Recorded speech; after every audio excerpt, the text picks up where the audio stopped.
May I have your attention, please? May I have your attention? This is like being in one of George Mosse's classes in 1966, right? Yes, all the excitement. Can you hear me? Yes, okay. Well, hello everyone. On behalf of the panelists today, I want to thank you for choosing to attend our panel, Madison, Mosse in the 60s. My name is John Tortorice, and I am the Director Emeritus of the George L. Mosse Program in History, and I was also George's partner. We have a well, thank you. We have a very full program today. I will provide very brief introductions to this incredibly accomplished group of speakers, and I ask that you withhold your applause until the end. I think it's a good idea. Much has been written about George, including a number of books and articles that make reference to his role at UW in the 60s. At last count, the bibliography of materials by and about George is approaching 100 pages. A fundamental aspect of his legacy is the ethical, the moral basis of his life and work. George devoted his life, his capacious intelligence, his amazing capacity for hard work, to investigating and understanding how Europe descended into madness in the 20th century.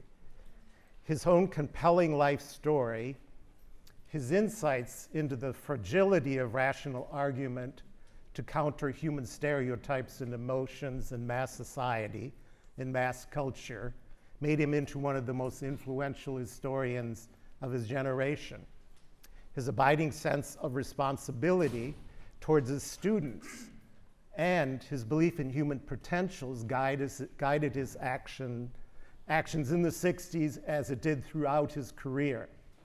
His deep knowledge of 19th and 20th century youth movements also gave him the context and the distance to both admire, support, but also to challenge the actions of campus activists in the 60s.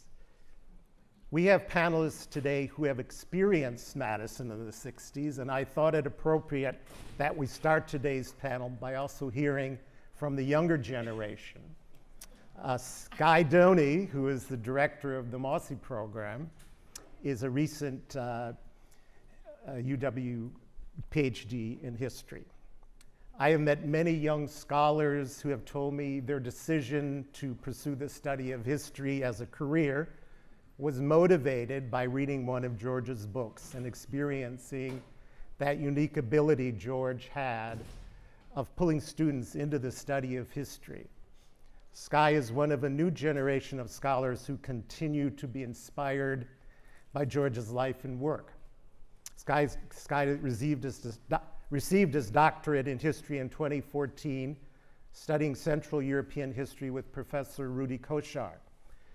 During his time as a graduate student, Skye participated in the Mosse Graduate Exchange with the Hebrew University and worked with me as a project assistant for the Mosse program. The energy and enthusiasm and talent Skye brings to the program and his deep knowledge and appreciation for the work and life of George Mosse assure us that the Mosse program will continue to flourish. Skye? Well, thank you, John. Can everyone hear me? Yeah? Well, in 2000, when John sat down with faculty from both Madison and Jerusalem to draft the charter of the Mosse program, they wrote that, quote, the George L. Mosse program will perpetuate Professor Mosse's legacy by promoting and enriching the study, teaching, and research of history. And John has ensured that this mandate was followed. He's expanded the audience for Mosse activities to include both Madison, Jerusalem, Berlin, Paris, several other cities. In a sense, John has bridged the Atlantic and helped to create a truly international community of historians in the legacy of Mosse. And all of this he did with humaneness, kindness, and grace, as Professor David Sorkin wrote to commemorate John's retirement from the Mosse program. So thank you, John. As he said, I'm one of the many historians who have profoundly benefited from Mosse's work and his generosity. The Mosse program is proud to be a co-sponsor for this event, and I want to thank our panelists and the conference organizers for their hard work and their dedication.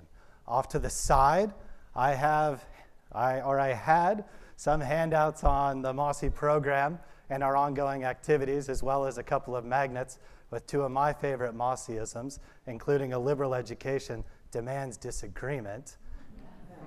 And this course is designed to rid you of your slogans. If we are out of those materials, I encourage you to come this evening just across Library Mall to the University Club from 5 to 7, where I will have more that you could take. And I will also debut 3 clips that are part of a longer documentary we're working on about Mosse's life and intellectual legacy. So I hope you'll stop by, take a look at our book series, pick up a magnet, and watch the clips. Now, I think on this panel, you're going to hear a lot about Mosse and the 1968 moment, but I want to offer some background on Mosse in Madison leading up to 1968. In November 1962, Mosse gave a speech to the Women's International League for Peace and Freedom at the Wesley Methodist Church just off of the Capitol Square.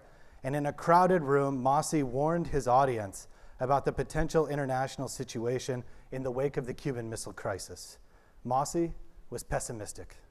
Trying to maintain a global balance of power would invariably mean conflict, in part because after Cuba, quote, locker room patriotism and the use of force were viewed as viable diplomatic tools.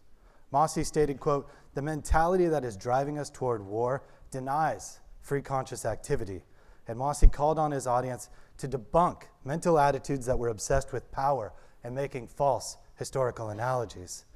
In this prescient 1962 talk, Mosse also called for the peace advocates in Madison to act as an expansive group, to reach for as many established alliances in society as possible, and to not become isolated, and to condemn false historical analogies in the public sphere.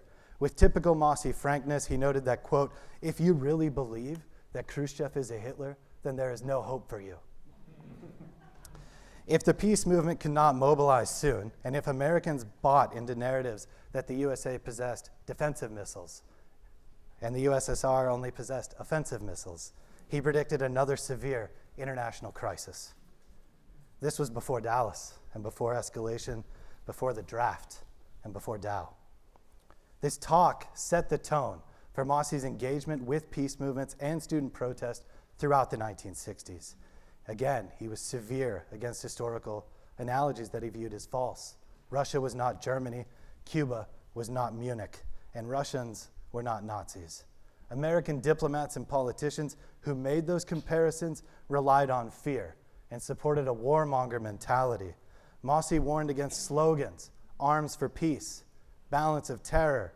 The U.S. path through the Cold War should be guided by critical dialogue, not with sloganeering.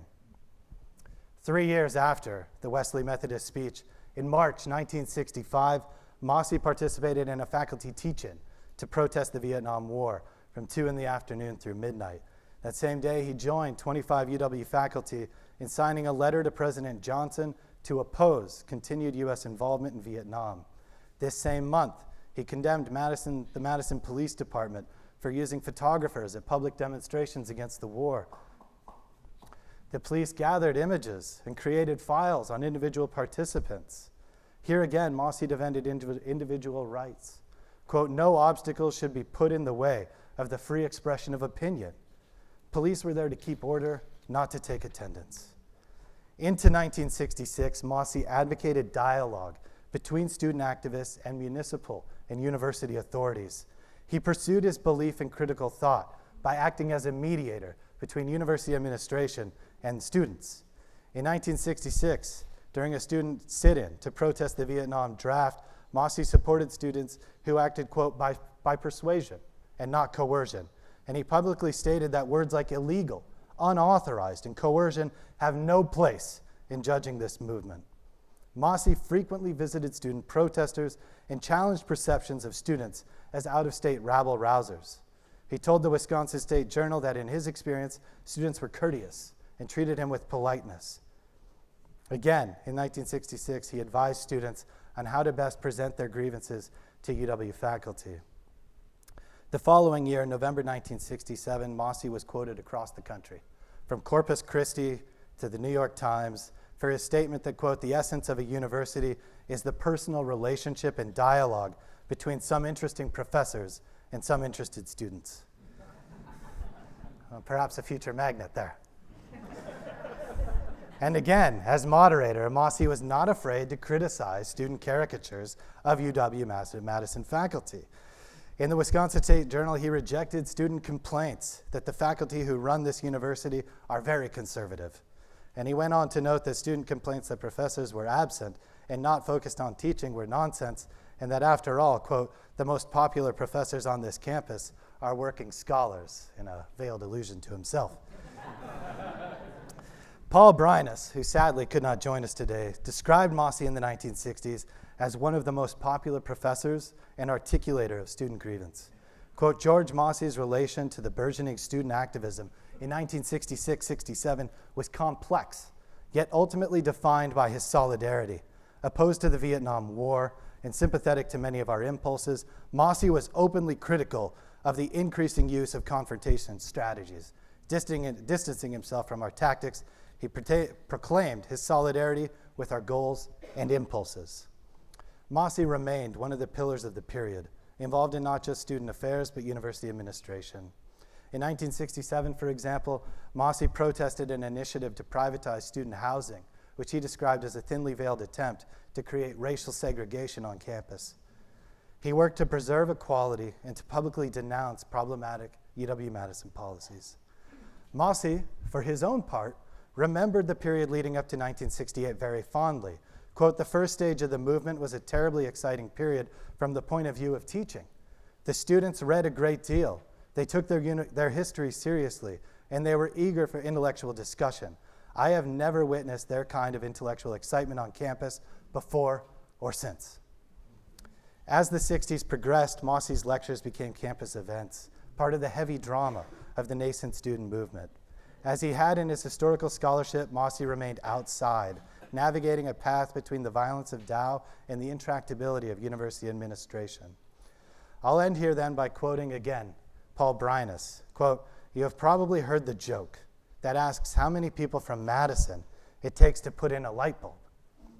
The reply being 5, one to put in the bulb and 4 to tell you what it was like in Madison in the 1960s. So thank you again, John, and thank you for being here.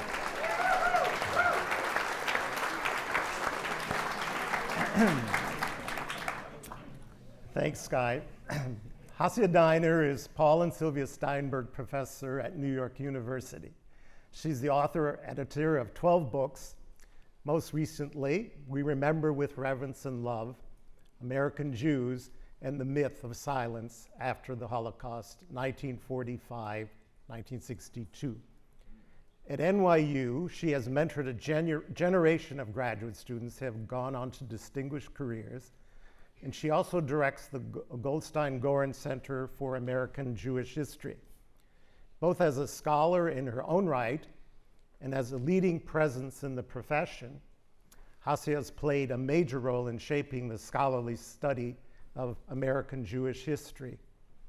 Professor Diner received the UW undergraduate degree in history in 1968. She is one of an impressive group of women and men who received undergraduate degrees in history at UW in the 60s and went on to play an essential role in founding the field of modern Jewish history in the US. Hasia. Okay, thank you so much, and it's really overwhelming to see this audience here. So I want to thank John for having invited me to this. I think we had many sardine sandwich at the Washington Square Diner before I said yes. So I probably should have said no in the context that I was, and I say merely an undergraduate student in one of George Mosse's very large lecture classes. There will be people on the panel and many of you in the audience who knew him much better as a graduate mentor, as somebody who shaped your dissertations, who shaped your careers in very specific ways. And I was just a kid, you know, sitting in that big room in Bascom Hall, probably smoking, and when you could do that in class, and writing down everything he said in my white spiral notebook with Bucky Badger on the cover. Why I use that, I don't know. But just sitting there in that class, and he would not have known me. I think even once I became a historian, once I started publishing, our paths never crossed. We worked in relatively different fields. Maybe he would have. I obviously followed his career quite closely. But again, I feel a bit like an outsider here, but I appreciate John's involving me. So despite just being an undergraduate and not having had personal contact with him, I would say there were several principles that he offered that have shaped my career as a historian. Some of these were explicit and some of them were somewhat indirect, but they were models that I have followed for better or for worse. I still carry them with me. So the first one I want to say grew out of the context that at the time I was, I describe myself as something of a voyeuristic activist, a minor hanger-oner to the great action. I was always there, I was always in the back, but I absolutely loved the rhetoric and the buzz from the demonstrations and from the intensity, and it was very much shaping to me. And so unlike what Skye said, and again, this is the first principle I learned from Professor Mosse, is that while he was certainly committed to righting the injustices around us, the war in particular, it did not enter into the classroom. The classroom was not a place where that filtered in. On more than one occasion in that semester I took his class, there were student groups, I believe SDS at one point, which barged in and demanded a platform and demanded that he allow them to speak from his lecturer's lectern. Now, at the time, I thought that was wrong. I thought that the urgency of the day required that he step aside and let politics take over. And what that taught me, among other things, and something that I carry with me, is that classroom where we teach is sacred space. And neither from the left or from the right does anyone have the authority to come in and interfere with the transmission of knowledge? And that what goes on in a classroom at whatever level is worthwhile in and of itself. So that is sort of principle number one that I took, and to this day, when I get calls, sometimes urgent, sometimes not, so can we come in and make a presentation in your class? The answer is always no. You can hang out in the hallway, but my classroom is my classroom. Not that I'm controlling, but students have... The second that I took away from Professor Mosse was that however much I realize, and certainly the trends in the intellectual and the academic world have moved in a direction that we can't avoid thinking about the fact that whatever we teach and whatever we write, in some way we are writing about ourselves and we are teaching about ourselves and we hover in that subject, but yet the classroom is not about us. The classroom is about the subject at hand. I was kind of amazed years later when I was no longer in the class and I read his autobiography and I talked to people who knew him well, which again I didn't at all. I had actually, and maybe I was just totally dense, mean, obviously I knew he was European, because how could one not know that? I had no idea he was Jewish. I certainly didn't know he was gay. He was Professor Mosse, who had a great deal to explain and to tell, to teach about Europe. 1815, I believe the course ended in 1914. So the principle I took away from that was that my courses are not about self-revelation, not my past, not my present, not my contemporary politics, not the experiences I have, but that the subject that we as historians have designated, it doesn't matter what it is, that is what counts and not us. Thirdly, and much more explicitly, Professor Mosse said, there's no such thing when you're writing as the people. Okay, now I was quite smitten with the slogans I heard on the street, which was what? The streets belong to the people, okay, and power to the people. And so his words actually at the time seemed wrong. What does he mean by there's no such thing as the people? To me, this was quite retrograde, again, as this 20-year-old sitting there in the heat of the 60s. But as I became a historian, I realized that what's required is precision in who we're writing about. Are we writing about farmers, coal miners, factory workers, financiers, students? The subject in and of itself is about a diversity of opinion, clashes of historical actors, and that such phenomena, such phraseology as the people is a slogan, and it's not analysis. And that we must always be careful to shy away from that, and to shy away from slogans, however wonderful it sounds, as the invocation of the people. And finally, as a principle that Professor Mosse insisted upon when he gave his lectures, and this was in the days of the lecture system, which is so deprecated now, and I actually think it was a great way to learn.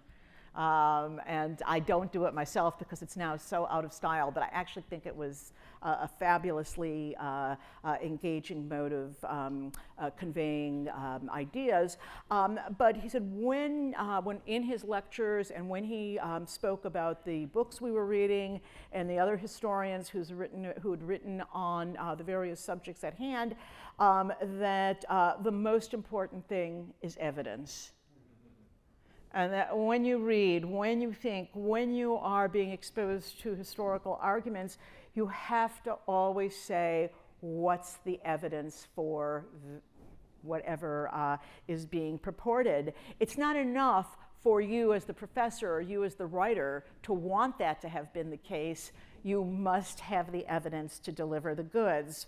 So it's easy to make a claim. It's in fact quite jazzy to make a claim, but without a base of evidence, there is no history.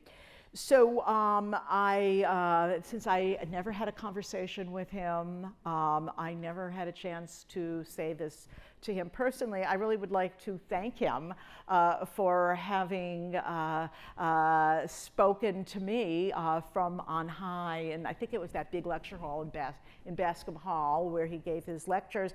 I'd really like to thank him for having helped make me a historian and for inspiring me to think that the past in and of itself is a worthy subject of inquiry. But when we write about the past, we have to be careful that we're not writing about ourselves, but we're coming to terms with the people whose lives we are studying, and that we study them in their complexity and diversity, and really get to know what motivated them, and how they lived in the world. So.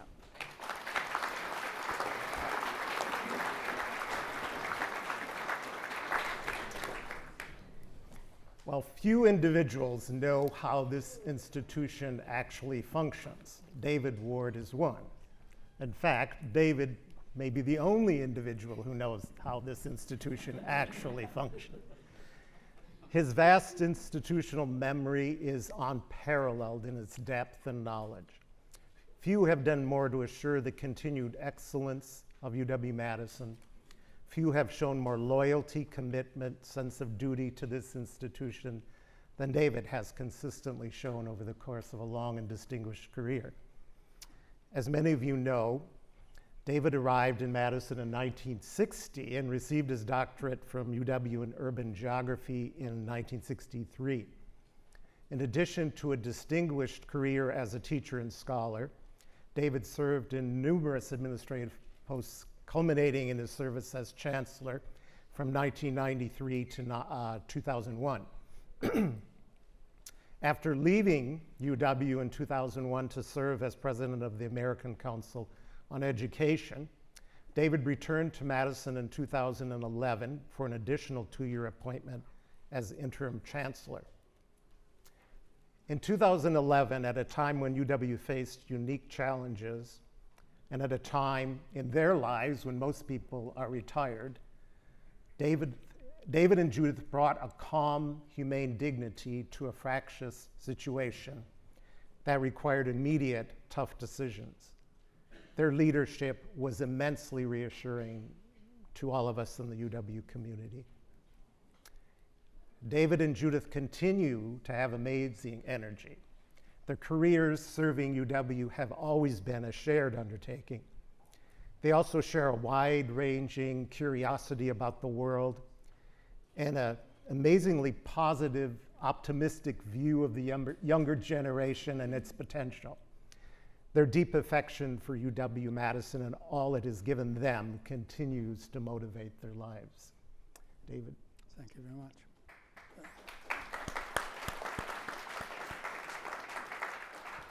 I sort of hate introductions like that because your expectations are now so high, but I'll try to do what I can.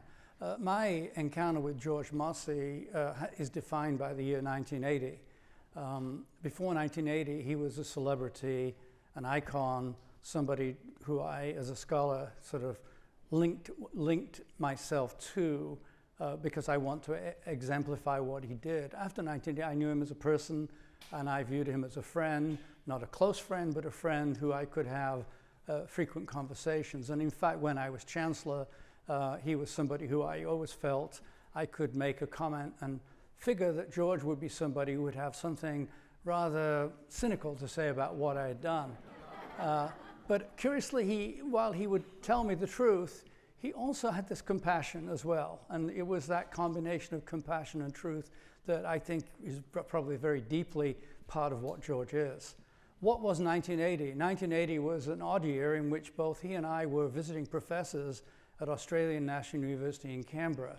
We were there together, and of course we bonded. We might not have bonded as closely as we did had there not been an oil tanker strike in Australia at the time. Australia at that time, like Britain, there were great challenges about worker-state relationships, and so there was no heat in the university, and even Canberra in July can be brisk.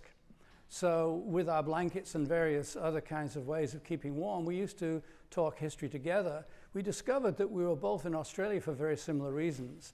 He was in Australia to understand World War I monuments and trying to understand how World War I had these differential impacts on the world, whether it was Germany, whether it was England, or different parts of England, France, and so on. And of course, Australia and New Zealand, percentage-wise, lost more troops in World War I than any other nations, although there may be counties in England that had even higher losses. But he was very interested in how that loss was memorialized.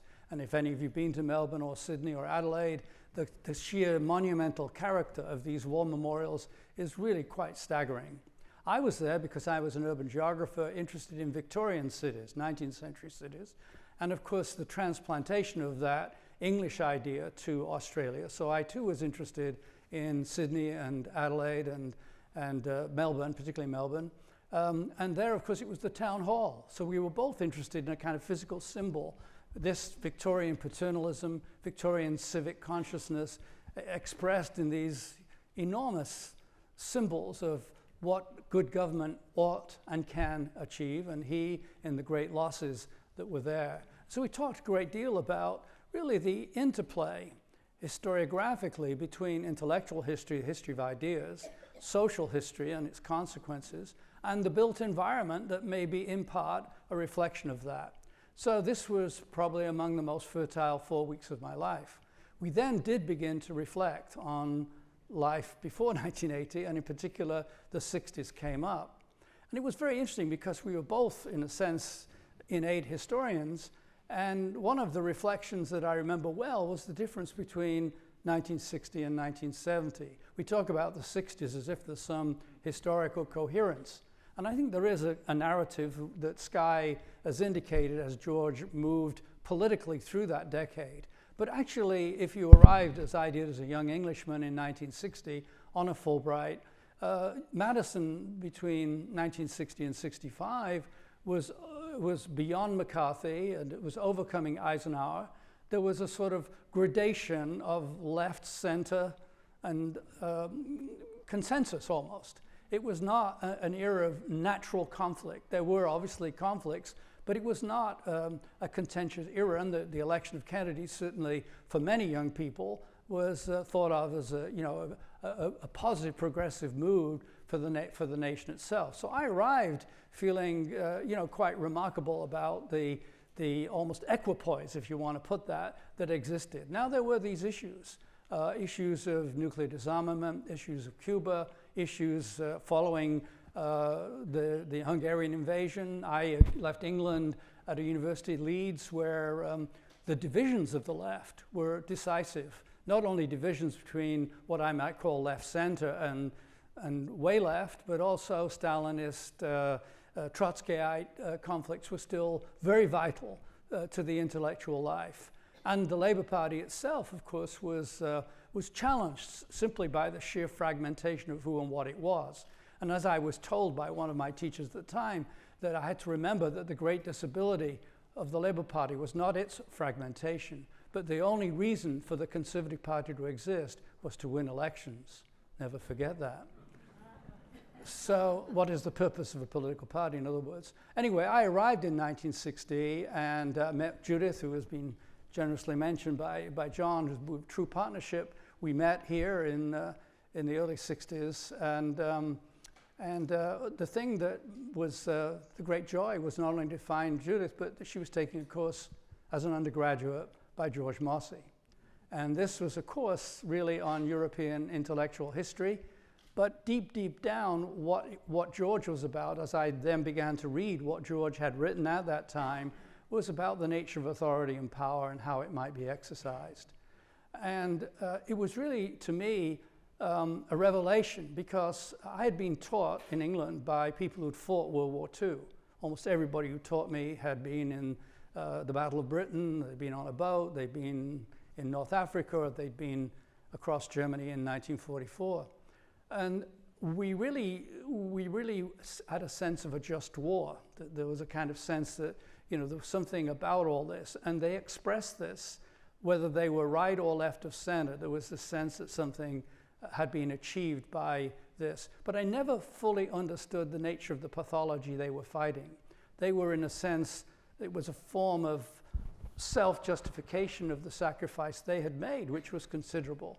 And what George provided for the first time was a sort of real serious understanding of the abuse of power, the nature of how power is accumulated, and the odd way in which both left and right can be part of that enormous accumulation of power on the other side of the political center.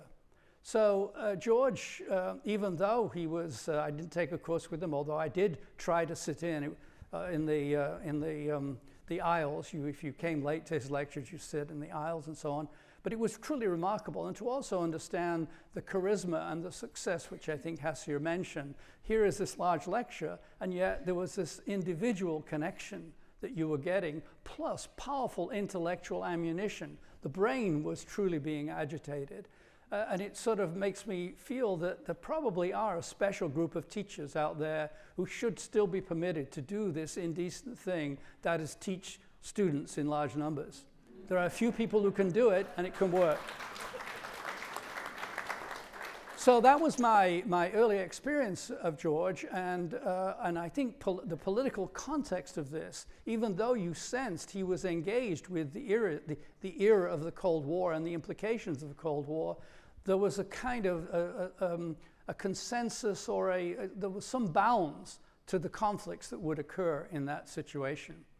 It was also an era in which he was in a department to which I was doing a minor in history, which was overwhelmingly strong in American history. The symbol of the history department at the time that George was now expressing himself as one of the leading undergraduate teachers of history, my God, there were about 15, and I'm not exaggerating, distinguished American historians, whether you think of Williams, whether you think of Heseltine, you think of Bill Taylor, you think of Merrill Jensen, even Harrington, one of my own predecessors as a chancellor. There was a staggering accumulation of talent in American history. And there was George and a few others in European history, particularly George in the early 60s, who simply was out there like a meteor saying, but you know, in addition to American history, there is this other thing. And George really pulled that off with a great deal of class. I completed my degree in '63, and then I had an exchange visitor visa, and in those days, if you had the wrong visa, you left. I got a note from the Department of State saying, we're happy and congratulate you on the receipt of your PhD. Please leave the country in 2 weeks.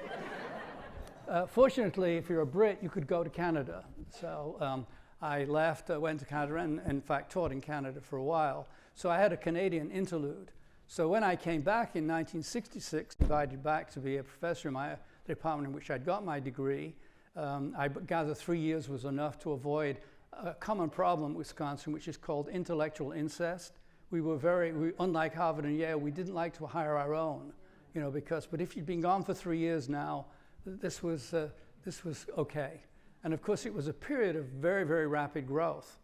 And so that's the other thing. The university was very different. That I entered a university of about 15,000 undergraduates, and by the time I came back, it was almost 30,000 undergraduates. Enormous growth in higher education. And that's another point of the early 60s, the commitment to the higher education project, whether it be the GI Bill, the National Science Foundation, whatever. There was a commitment to the project of expanding American higher education. It was a virtue, and both sides of the aisle were committed to this. By the time I came back in '66, Vietnam dominated, I think, the whole political dialogue.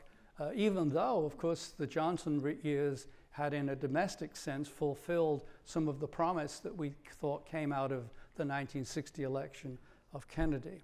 So the 60s, to me, are not really a coherent decade. I saw one period in the first 3 years to be quite different than the later one, where in fact single issues, the fragmentation of the left itself, and above all, a sort of a slight dehumanization of higher education through growth in scale without necessarily any growth in cohesion.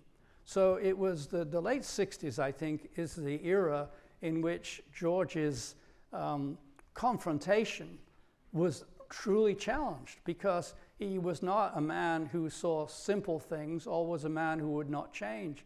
And I think his willingness to sort of walk the tightrope in the issues of the late 60s, that is, that we are oppositional, but we're not going to be disruptive of institutions or in situations that may have nothing to do with what we are in opposition to. We need to define who the opposition is and focus on them, and we need to create the intellectual foundations of that opposition. I think as a very, very new assistant professor at the time, George was somebody who was quite critical, but also his participation in governance. This is another thing that is hard to understand. A man as prolific and as engaged as a teacher and a scholar, how much energy he put into relations with students, relations within the institution itself. He, I think, understood the challenge of scale was a brand new challenge for higher education, just as he understood how to teach a large class. So I think George's role is quite staggering for somebody who has never taught a course, had never had a course from him, and probably at that time only knew him by reputation. So in the end, I think, how can I come back and try and say something in a summary about George? And it would be to say, as a chancellor, where you in a sense have an affection, an appreciation of the most distinguished scholars and teachers on the campus, and you expect them to have a somewhat cynical, perhaps at times very critical view of what you're about, because you're, in a way, more like the mayor of Newark than a CEO. The illusion of this comparison that a chancellor or a president of university is in some mysterious way an executive, it's one of the great misnomers, I think. And those who believe it, of course, do a terrible job. So it's very good, I think, if you think you're the mayor of Newark, think that way. There are all these odd alderpersons around, and then there are all these commissions around. So on, I think it's very important that you understand that that you're in charge of a polity, not strictly an enterprise. And therefore, talking to a guy like George, what was so comforting was the fact that he would tell me the truth, would often point out something that I'd done that was really quite stupid, and then yet said, but David, he said, I don't know whether I could do that job. I'm not temperamentally suited to do it, and I might have been even more stupid than you. And with that sense of humanity, I'd like to end my thoughts about George Mosse.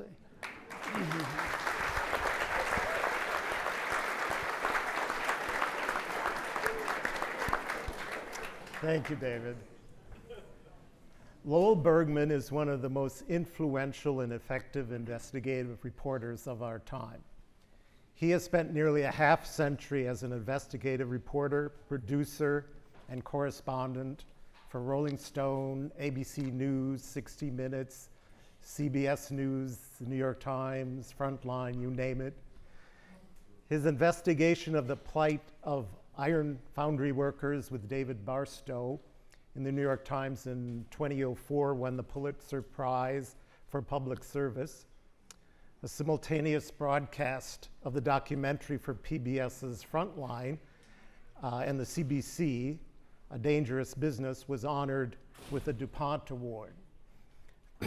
He holds the Reverend David Logan Distinguished Chair in Investigative Reporting at UC-Berkeley, and until last year was the director of Berkeley's investigative reporting program. He received his undergraduate degree in history and sociology in 1966, and I gather that during the 60s, Lowell worked for George Mosse and Hans Gerth, and I do hope he will tell us what kind of boss George was. Well, thank you. I have to say, listening to the speeches so far, the talk so far, and being invited here to talk about George Mosse, really it has been an emotional experience for me for many reasons. One is that I came here in 1963, 18 years old, not sure why I was going to college, but got a scholarship and arrived from New York. And did at first go to a number of lectures, large lecture halls, and wound up finding myself with my neck snapping back and going to sleep until I wound up in George Mosse's class. And I was overwhelmed. I was overwhelmed by his presentations, his knowledge, his coherence, even his attire. I had never seen anybody wear a coat over his shoulders before. I was really impressed. But there were also sections, we had sections in those large lecture halls, and I experienced a number of the teaching assistants. And to my surprise, some of the teaching assistants were clearly not politically in the same ballpark I was in. In fact, George had this way of attracting graduate students who were liberals or left, but also conservatives, and some of them went on to found some of our major conservative organizations today and are still involved in politics in Washington and quite influential. So George went across the ideological boundaries and at the same time was able to keep everyone's attention, which I thought everyone was amazed by. What I can always thank those teaching assistants for is they introduced me to George. And within a couple of years, he would hire me, and can I give you my FBI file? Yeah, I brought my FBI file, or part of it, which you can examine.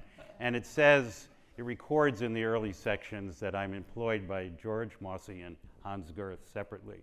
I think Hans Gerth was paying me, he was in sociology, you may recall, he was paying me $25 a week, and George was paying me 10.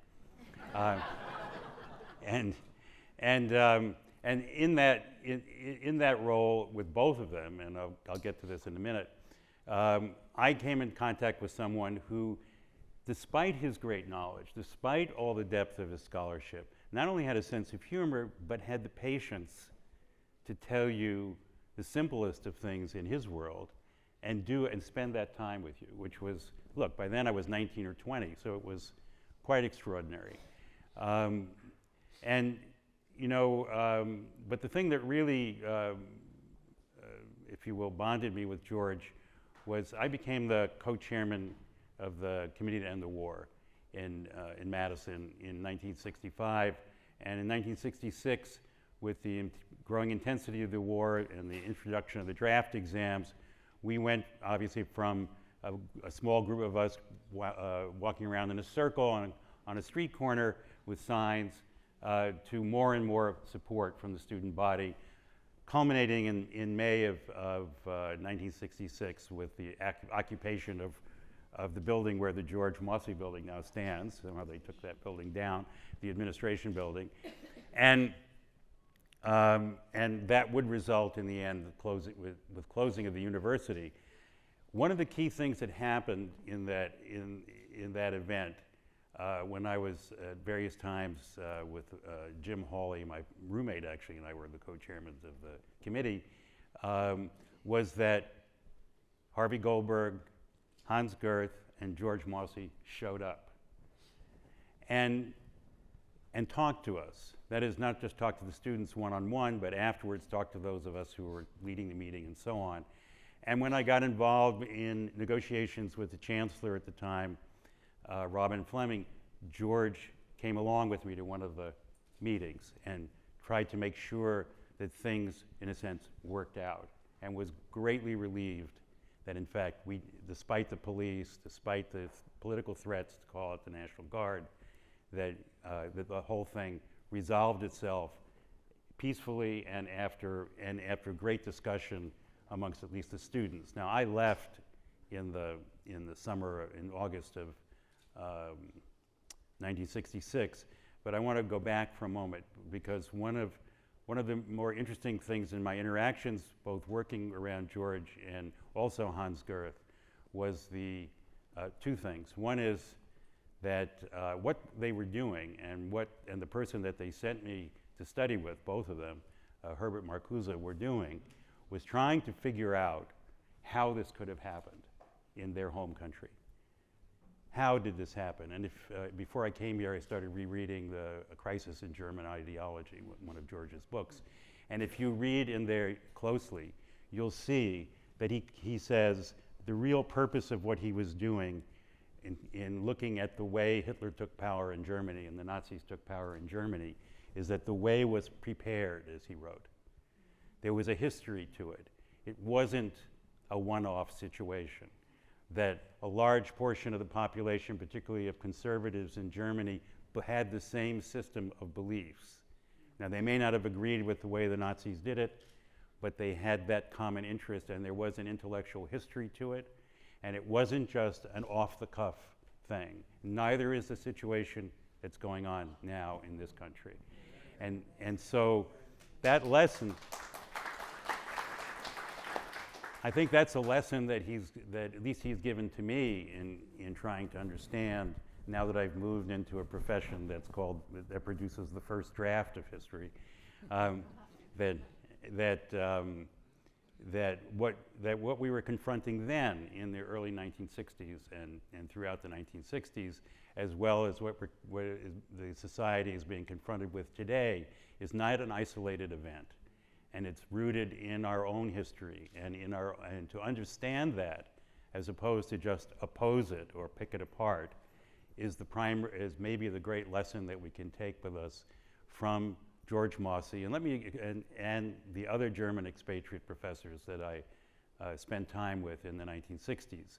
Let me just point out that George Mosse and Hans Gerth also had a great rivalry, or if you will, disagreement. And if those of you who don't know this little history, I mean, first of all, George was totally coherent and Girth wasn't.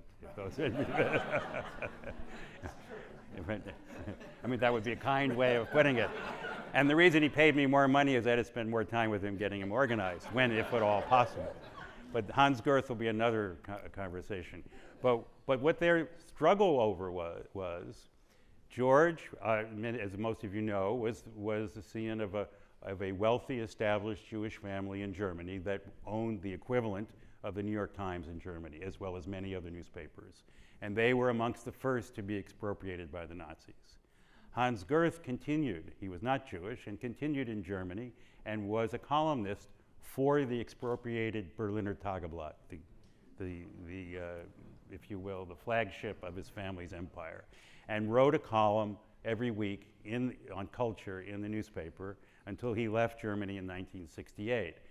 And he used to try to argue with 1938. Sorry. Sorry. Fact checking.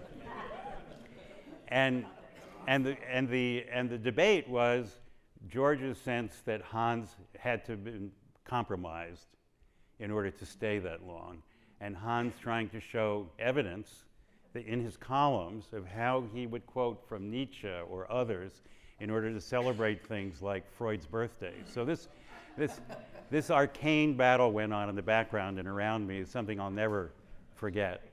They never got to be close friends, but they both became great influences on me.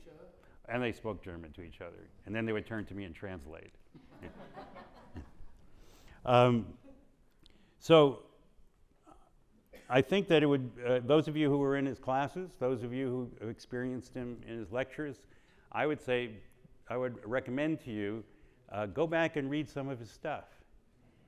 Because I think you'll see some lessons in there about what's happening here and what happened there, and give you a slightly different perspective on what you're reading in the newspaper, even the newspapers that you probably like. Thank you.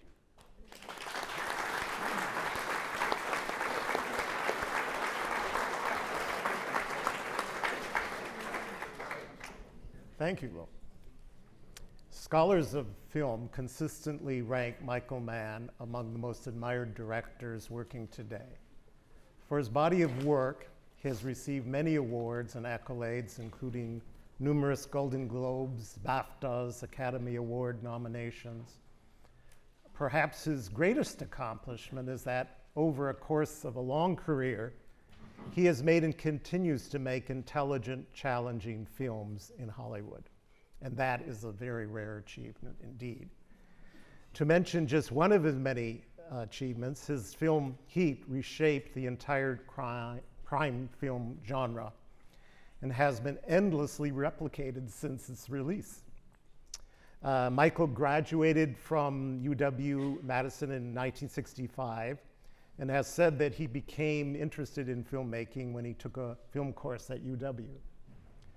Michael. Thanks.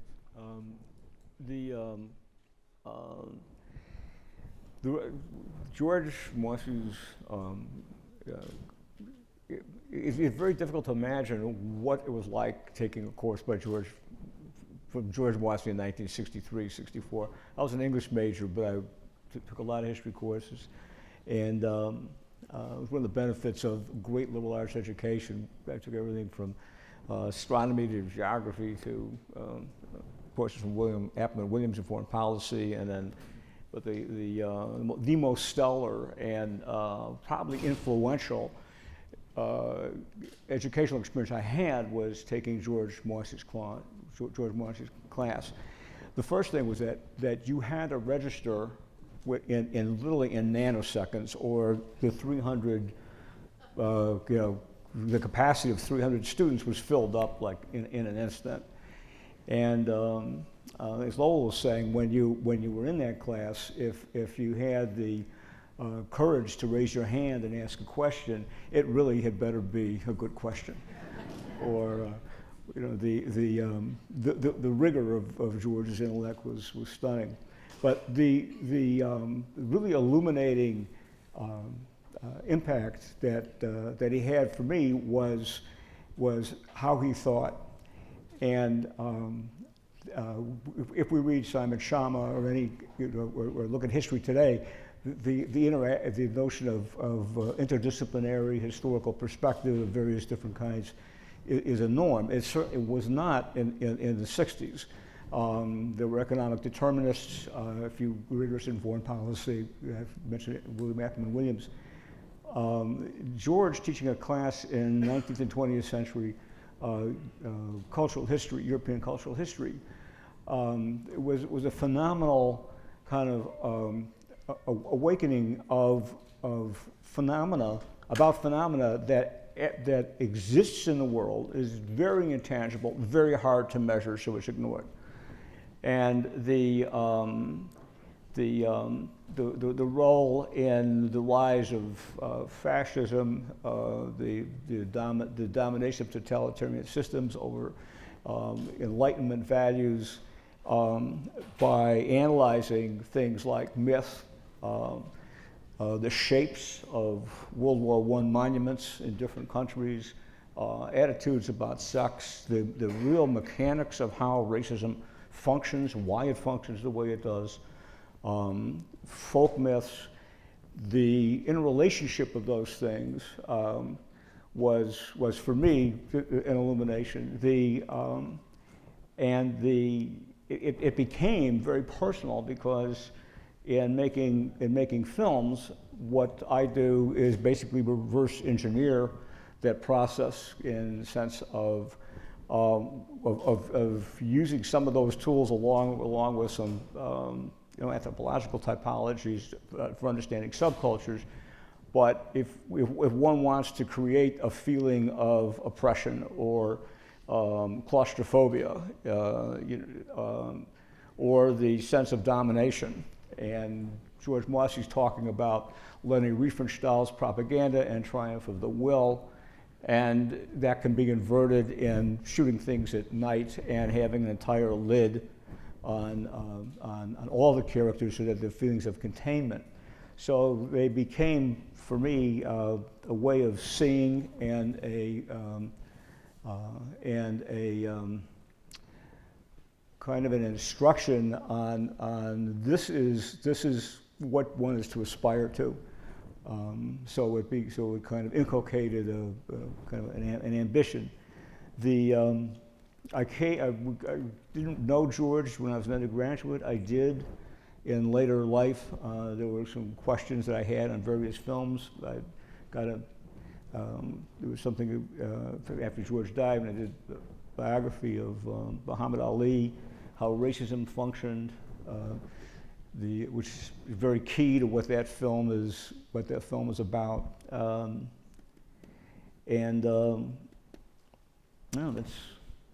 There wasn't any other informed. At the time that I got into film, it was difficult to make films. It wasn't like today we can go ahead and make a movie like this with $10,000. Back then it was impossible. It was a massive catch-22. So one would struggle for a decade or so before he actually got to shoot a film. But whether it's Masses and Mann or other of Mosse's work, particularly a monograph on World War I war monuments, and by the way, the detail of it was the design of the German helmets. Why the uniforms of the Gestapo, which were actually designed by Hugo Boss, why they look the way they do, what the supremacist image was designed to make you feel like, both as an instrument of intimidation and also as a fulfillment and an attraction to escape the kind of mass schizophrenia in Germany during Weimar. So I mean, these are some of the aspects of Mosse. But you had contact with him. Yeah, I had contact with him in years coming in the late 80s and through the 90s. You shared an appreciation for the film Sunrise. Pardon me? You shared an appreciation for the Murnau movie Sunrise, if I recall. That's right. Yeah. German Weimar films, and the Yeah, by Murnau. And then also his Faust is also very, very important. As well as obvious German expressionist films, Cabinet of Dr. Caligari and its opposite, Joyless Street by Pabst.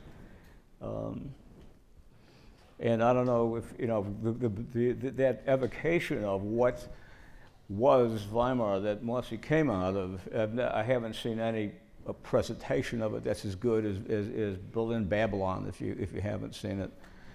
Also, the Jewish Museum in Berlin. Who was the architect? Was it Lilienthal? Libeskind.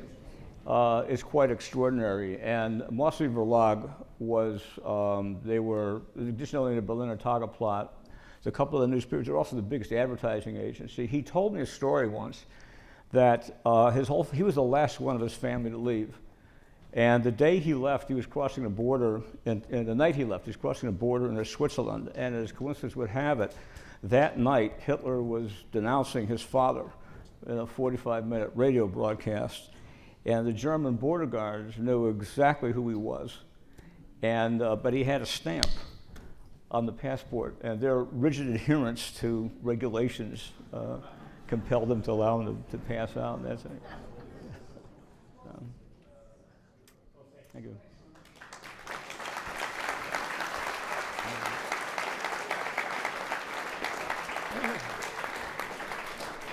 Well, now we have ample time for you to participate. But also to the point, with John Tortorice's support, Nick drew an entire 20-page comic, I think it's 20 pages, about George's life. You can find it online by looking up George Mosse, Nick Torkelson, or George Mosse comic. It's delightful, it's great, and you'll learn a whole lot from it. There are also maybe copies. There's a few copies of it around here. Yeah, there are copies over on the table, and then there'll be more at the reception at 5 Okay, that's o'clock. great. That's great. If you want a physical. if you hate comics, let somebody else have those comics. If you Yeah, love yeah. comics, you're bound to enjoy it. Just very quickly, writing a biography of William Appleman Williams, and also editing a book called History of the New Left, Madison, 1950 to 1970. I also got this sense of the intense relationship between Mosse, Goldberg, and William Appleman Williams. It's something that one would have to detail in order to even begin to grasp the outlines of it. But the most creative minds in American and European history, all in one department, fractious continually. But nevertheless, that kind of experience that was offered to us could not be gained anywhere else on the planet. I'm quite sure of that. Hi, thank you. Carol Hamilton from Los Angeles. This was really fabulous. I don't know if I can ask two questions, but the first question, if I can ask two, is I am curious what the relationship was between Goldberg and Mosse, and I don't know which of you would be most like have the most information about that. And then secondly, I'm very curious about what his thoughts were about the shapes of the monuments. As you mentioned that he talked about the shapes of the monuments. He wrote a monograph.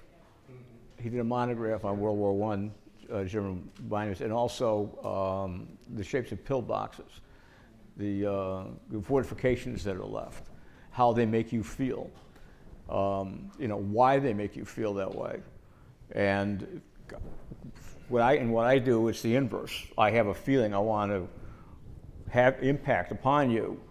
How do I shape the material universe? I mean, how do I shape the material, literally the set decoration and the art decoration, and use all the tools to impact upon you that way? So it's the exact inverse of analysis. In terms of the relationship between George Mosse and Harvey Goldberg, I think it's the degree of the disagreement is overemphasized. I think they were friends. Harvey came later to the department than George. He was a student of Fred Harrington, and they had very different approaches to history, but they also were competitors for students. Of course, they were both Jewish, both gay, in a repressive period. That gave them a bond. They drew apart, and part of it was different approaches to history, a bit of competition, and in departments sometimes there are disagreements. But I think you can, I think it's overemphasized. They both, their main aim was social justice and the future, and so I think they had more in common than not. If I could just say something really quickly on that. I mean, obviously, I don't know how their relationship, because as I said, I didn't know him personally, but certainly among those of us who were undergraduate history majors who were really involved and sat in the rat for endless hours, and it was intense, you know, kind of almost like on either side, different sides of the table of who was a Goldberg person and who was a Mosse person, and fear, again, without knowing very much, fierce partisans of one or the other, and thinking of them as absolutely diametrically opposed. And so, you know, this is the perception from the pit, as it were. Mm-hmm. It's more the kind of creation of myths, like the creation of the myth of the 60s would interest George more than the real, and also how it's been sustained would also interest. Yes, right. In terms of visual culture, George was one of the great pioneers in the use of iconography design in the study of history, and that could be a whole conference just in and of itself. I mean, Harvey Goldberg was much more open about using the classroom to talk about his politics, his place in it, what he saw as the political urgency of the day, and in some ways for those arguments in the rat, which again could have been totally ignorant. So you know, those students who were much more activist were very frustrated with what they saw as the consensus, the Mosse consensus building, and skepticism about mass action, whereas, you know, the Goldberg undergraduates were, this is the way. And I kind of at that time was sort of more of a Goldberg person. But I think the other big key was that Harvey had a tribal structure, and George may have had that, but his was a much far-reaching. I mean, many people, partly because he was more prolific as a publisher, I think. So there was this indirect audience that he had, and it was a more complex argument about the nature of the future and the pathology of the past. Well, and George didn't identify himself with the forces of history. He had a distance from that. They both were very charismatic teachers, and you were all very young. That also, I'm sure, played into it. Thank you. My name is Chris Hexter. I'm from St. Louis. I've so recalled George Mosse in a number of circumstances, one having read and two having experience. And first of all, we talked about Professor Mosse being very aware of the capacity of human beings to lose themselves and their ability to think due to mob action. And he talked very directly in a lecture about himself being at a Nuremberg rally. And it was profound. I mean, it wasn't just bringing the abstract. He talked about how he, as a Jew, in that crowd, temporarily lost his ability to think. And I can remember, and I don't know if Stu Ewan is still in the audience, Stuart Ewan and I were roommates, and I can remember debating with Stu that, and me saying, I completely understand that, and Stu just being furious that a person would lose. I mean, Stu was just violently angry about the notion that he could give up his identity. That's one thing. And then the other thing, I read his autobiography many years later after Professor Mosse had passed away. And one of the things that struck me about the autobiography was actually Mosse before he came to Wisconsin, when he was a young assistant professor at the University of Iowa, which he was for many years when he started out his career. And here he is, this German refugee in this Midwestern, you know, corn and pig state, And Professor Mosse going out, because the campus at University of Iowa had to sell itself, as state universities have to do, like having football teams can appeal to farmers in outside of Conomowoc. He is going out to Ottumwa and Dubuque and Cedar Rapids, talking about the concept and the profound nature of liberal education to the farmers out there. And I just thought, here's this guy with this heavy German accent with this pipe and a little bit of drool coming down his mouth, talking excitedly to these farmers out there in the middle of, well, I don't want to say nowhere, but at least out there. That's how I remember him. Jack Nissan Porter from Boston. As a writer, I've written several books on genocide, the genocidal mind, and sexual politics, and I want to thank George Mosse. You haven't talked very much about his impact on us scholars on sexual politics, which is the code word for the genocide of the gays, and also the sexual. I think what I learned from Mosse was not just the victims, but the sexuality of the perpetrators, which very few people talked about. And I think that's something that he influenced me and many others in our work. I would just add one comment on that, which is that we'll have a big conference in Berlin in 2019, and one of the three central themes is Mosse's work on sexuality and how it continues to reverberate through European historiography today. But you're absolutely right. That's an essential aspect of his scholarship. I know we're talking about George Mosse, but I was very happy to hear the name Hans Gerth. So I have to tell you, probably everybody should hear this. When Lyndon Johnson was running against Goldwater, some of the students in Gerth's class were really radical, and they said they weren't going to vote because there is no difference between the Democrats and the Republicans. The difference was a difference between the lesser of the two evils. And Gerth, who smoked in class and was absent-minded, took out a cigarette and tapped it on his watch and tapped it long enough so that a lot of tobacco left the cigarette, and the front of the cigarette was all paper. And he lit the cigarette, and the cigarette burst into flames. But he went on without notice. When the student finished his analysis that there's no difference with the major parties, Gerth looked at him, you know, the lesser of the two evils. And Gerth looked at him and he said, "Yeah, and now somebody will please explain to me what's wrong with less evil." And so, and I thought of it because Mosse was someone who believed in civilization.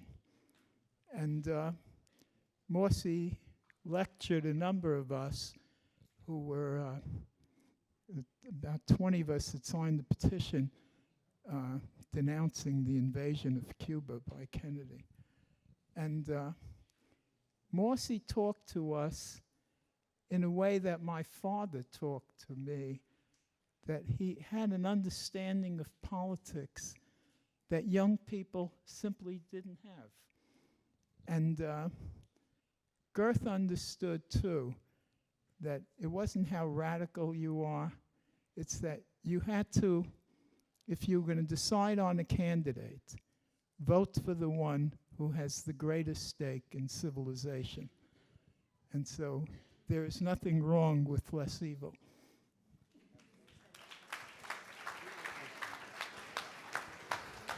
My name is Sam Norwich. I came here as a graduate student in 1968, and during the next 6 years, I took courses with Mosse. The first time he gave the modern Jewish history, hi Jack, the first time he gave the Modern Jewish History course in 1972. And it so happens that I also took a seminar with Hans Gerth. Mosse was asked at the end of his Modern Jewish History course, which was a profoundly Zionist course, was asked by one of the students, got up and asked, Professor Mosse, if you're such a Zionist, why aren't you living in Israel? And Mosse's response was, young man, my landscape is pines, not palms. It evoked the ideas that he had taught us about folkish ideology, and it was deeply connected to the themes of his course. In the fall of '72, after I had completed my master's, I was actually trying to decide whether I should continue for a doctorate at Madison or go to the Hebrew University, where I had spent a year a few years earlier. And I asked George what I should do. Should I go to the Hebrew University? And his answer was, no, it's the only German university left in the world. And he, by way of explaining, he said, in the best of circumstances, they'll work you so hard, you won't get your doctorate until you're in your 30s. And I always appreciated him having saved me from that. Hi, my name is Nina Barnett, and my name is Nina Barnett. I'm from New York, and I think we have to remember that he was a cultural historian. He was,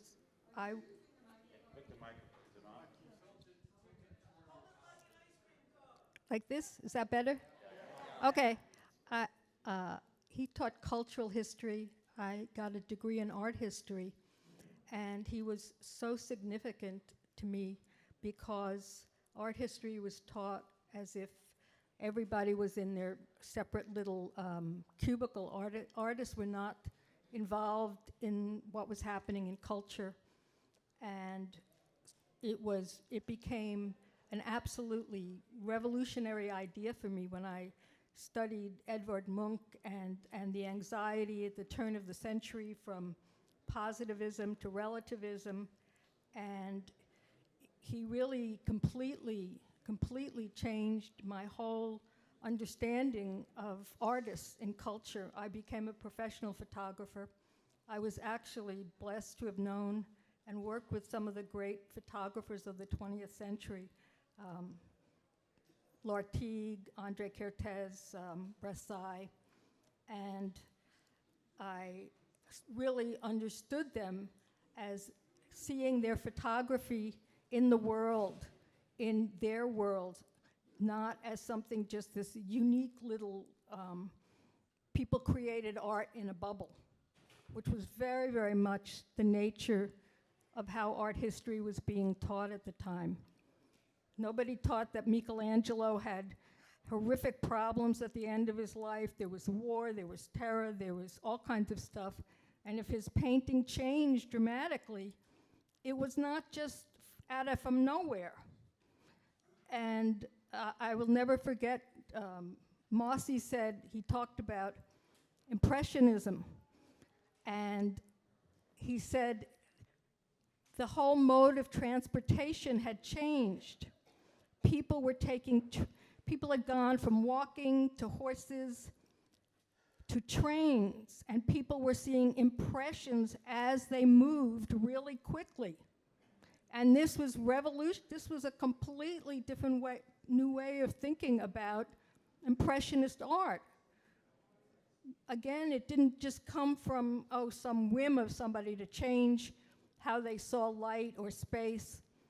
So I know he was so significant historically and politically, but he was so significant culturally. He was so significant about where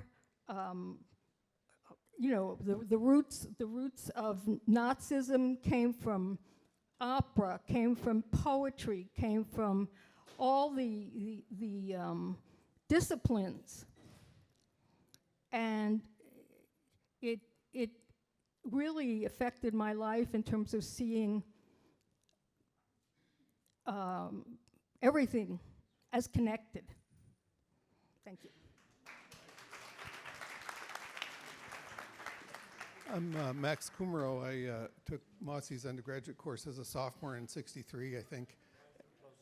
And I took Mosse's course in '63 as an undergrad, and I took Girth's Sociology of Knowledge course as a sociology grad student. And I've read 2 books recently that sort of talked about this in a relationship with culture and history. And the sociology of knowledge approach was materialist, right? We believe certain things because they're convenient to our interests. And there's a book, Why the Germans, Why the Jews, that takes that point of view. The Jews had a lot of stuff and the Germans wanted it, including jobs and newspapers and things. And then the other one is Fields of Blood by Karen Armstrong, who argues that religion is not really the cause of violence, it's that people want other people's stuff. So I'd be interested in what people thought about this cultural versus economic history idea. And it's all together, I guess, but is the truth, but comments on it. But I only remember one line from all of my undergraduate history, and it's a line from Mosse. And since I had a German grandmother who lived in Madison here, I'd like to try to reenact it here for you. So one day he was talking about the origins of Nazism and the Romantic movement, and he said, "The Romantic movement, they hearken back to a simpler age when men were men and women were women." Thank you. My name is Dave Baumgartner. I am not a historian, or I never majored in history when I was at the UW. I guess I'm a survivor of the 60s with many of you here in attendance, but in the late 60s I was kind of freaking out with many other people. And one day I just happened to have the profound good fortune to stumble into a caravan of undergraduates who were making their way over to the agriculture lecture hall. And I didn't know exactly where they were going, and I followed them, and we sat at the agriculture lecture hall. You might recall it's a beautiful wooden place, hundreds of seats. I sat on the upper deck, or the overhanging balcony, and Professor Mosse came on the stage. I'd never seen him before.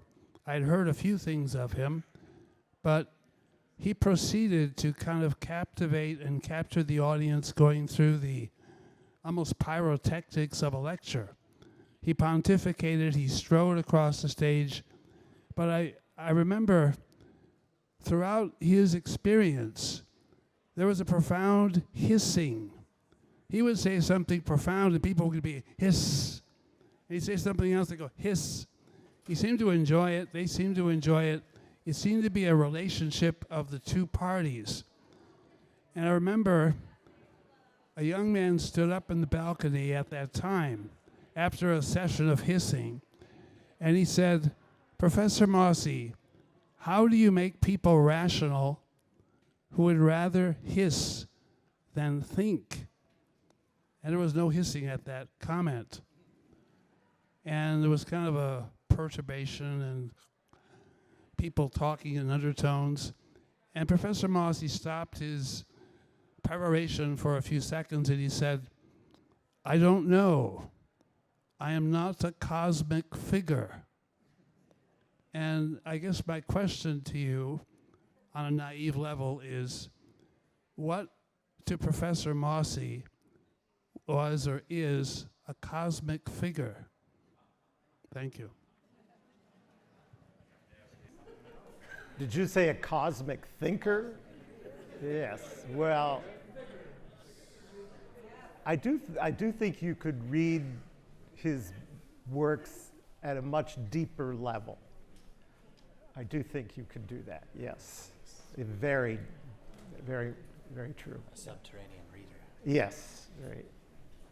So we should one more question, perhaps, gentlemen. Thank you. I My name is Henry Berger, and I was at the University of Wisconsin for my graduate work, which I did under William Appleman Williams. And George Mosse and I had two different kinds of relationships. The first was intellectual, and I learned a great deal from him, most poignantly and directly when he and Bill Williams offered a seminar taught by them both. And it was an astounding experience to hear them expound their particular views and to be critically engaged with each other. And then the seminar graduate students interacted with those two men at a very high level. Subsequent to that, I remember quite vividly having coffee in the Commons very frequently with George Mosse. And the other connection, and by the way, that was a kind of intellectual experience that I won't ever forget. As a minor footnote to the second point, which was a political relationship, George Mosse, while he was at Iowa, was written in as a candidate, a winning candidate for the post of coroner, a position which he did not seek, about which he was terrified of holding, and which he promptly resigned from. But this was the opening of a discussion, because George Mosse was very involved as a private citizen in the Maine County Democratic Party, something I'm sure George could tell you even more about. And we both knew the chairperson of the Democratic Party, Lisa Tarkov. And I happened to be, during my tenure in Madison, the head of the Young Democrats on campus, better known to us as Democratic Socialists, with an emphasis on the socialists. We both knew, and George Mosse highly admired Bob Kastenmeier, and he very clearly, in agreement with what has been said, was very careful to keep his personal citizenship politics, which he nonetheless championed, out of his classes. And it did not surprise me to hear that he attracted people from the right as well as the left. I remember his teaching both individually and in the seminar, and likewise with a great deal of pleasant memory, such that after I joined the Washington University faculty in St. Louis, I was part of a committee that invited George Mosse to come to Washington University, which he did, and gave, as usual, a stellar presentation. Well, thank you, sir.